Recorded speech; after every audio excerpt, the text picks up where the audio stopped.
Hello guys! Order tayo ng 5 fragrances from Amarias. I-unbox natin siya today.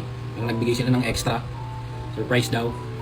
Coming from them. Ngayon, tignan natin kung ano yun. Ayan. So, ito na yung box na actually kakarating lang nito today. Kanina lang. Baka hindi ako makapagbigay ng matinong review kasi kakarating nga lang nito. Pero, pwede natin ulitin yung review pero ngayon tignan natin kung anong amoy nila. And ayan, bale, disclaimer lang pala. Dito first time kong order sa kanila. Makikita nyo, marami ng Amarias fragrances dito. So, may expectation tayo sa kanila since alam ko na yung performance ng mga perfume nila yan. At the moment, ito yung favorite ko from Amarias, which is yung Gucci Guilty Pearl. Nakuha lang ako ng compliment dito. Ang lakas daw ng amoy. Hindi ko alam kung meaning niya ba din mabango pero sabihin malakas talaga yung projection ng perfume. So, ayan, tara buksan na natin to.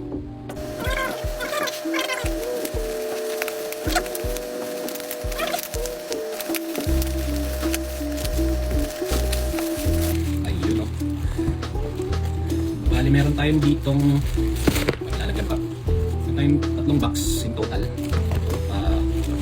Ayan. Box.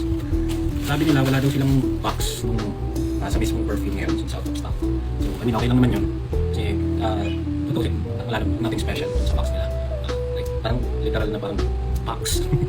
I mean, hindi naman ganun kagabi yung presentation. Pwede kong pakita mamaya yung box. Since nagkaroon ako dati ng box nila from my previous orders. So, pero ngayon, ganito lang muna siya. Wala tayong magagawa, wala silang box, so issue na tayo dito. Yan, bali, bubuksan na natin yung unang box.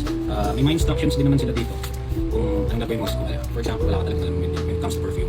Alagay mo dito yung instructions kasi minsan, mamaya pag-isip mo ng perfume, kung alcohol lang naamoy mo, kailangan yung i-rest din guys. So, possible na baka mamaya puro alcohol yung maamoy ko, pero from previous orders naman from Amarias, parang never ko pa na-experience na sobrang lakas ng alcohol sa perfume.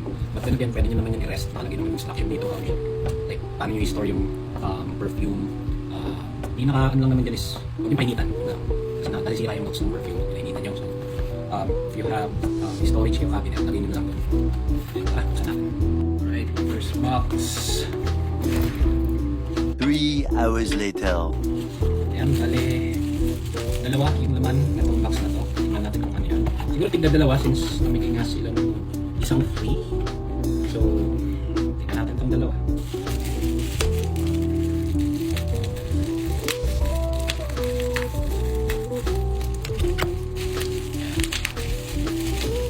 Right, okay. Una-una, Tiger. Bulgari Tiger to. Actually, una itong naamoy yung Tiger. Hindi ko pa naman naamoy yung original Bulgari Tiger. Pero una ko siya naamoy sa Gem Perfumery. Nabangan yung mga kasama ko. So, since mahal doon, trinay ko muna sa Amarias. Pero, yung performance nung sa Gem, actually wala na masabi. Maganda talaga yung mga perfumes nila doon. Pero, tingnan natin kasi for the price nito kung kayang lumaban doon, di ba? Not bad na rin. So, ayan, test natin siya. Yung amoy. And, bali maganda rin ang atomizer ng Amarias guys. Most of them naman kapalit na rin ang atomizer. So, ayan. Pangalawa. Ayan. So, pangalawa yung lagi lumalabas eh.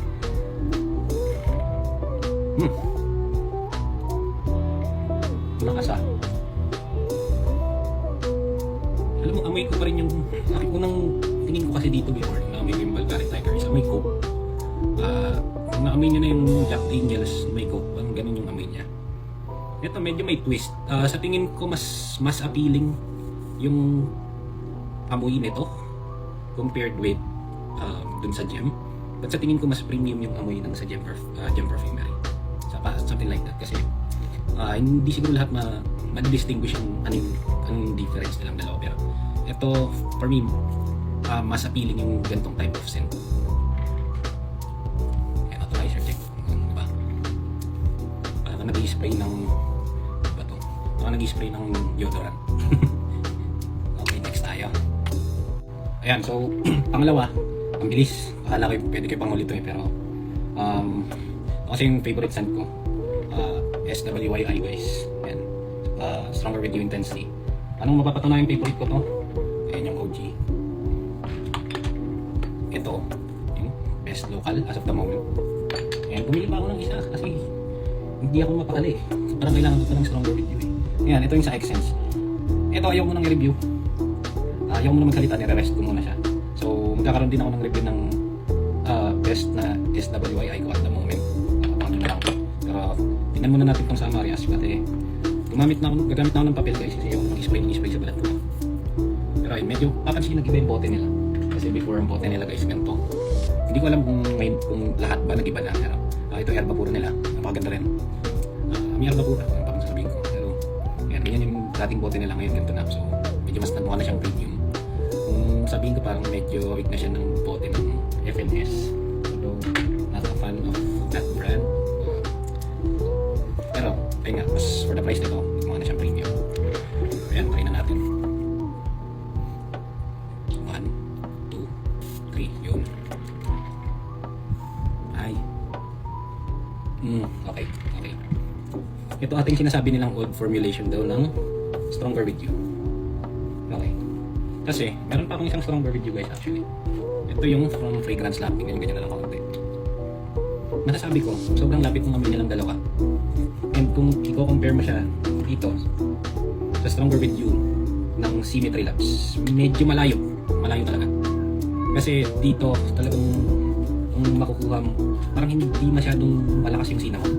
Although nandun yung cinnamon, pero hindi siya ganun kalakas and mas mature yung amoy nito compared dito. Now, not saying na dito mabango. Actually, mabango to. Kasi dito ko nga sa DNA nitong Fragrance Lab before na gusto nyo. SWYI. So, sure akong mabango yan. Yeah, ganun na. May alcohol pa. Pero parehas talaga. Most likely yun yung sinasabi nila. Formulation na Marias. And guys, malawang box na tayo. Fast forward ko na lang yung bukas ko nito. Right. Okay. Ombre Nomad, Louis Vuitton. Amoy ko na to once. Although hindi ako masyadong makakapagbigay ng maayos na review dito kasi alas ko nga lang siya namoy. Siguro susunod bilang di ka nito. Mahal kasi yung OG guys pa sa LB. So parang di worth the price sa akin na bumili ng line from LB. So ganap tayo ng mga magagandang book ng Louis Vuitton. Okay, ngayon test natin. Ganda ng cap niya guys. Cool. Tignan natin. Gamit tayo ng papel. Hindi itong gagamitin ko. Kasi nagamit na yan. Okay. 1, 2, 3. Okay. Sumato talaga siya. Diba? Yung kanina pang lang.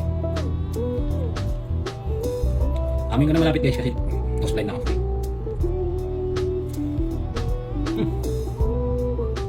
Ito ba nga? Nakamoy ko siya pero hindi ako magbigay ng ayos na description niya.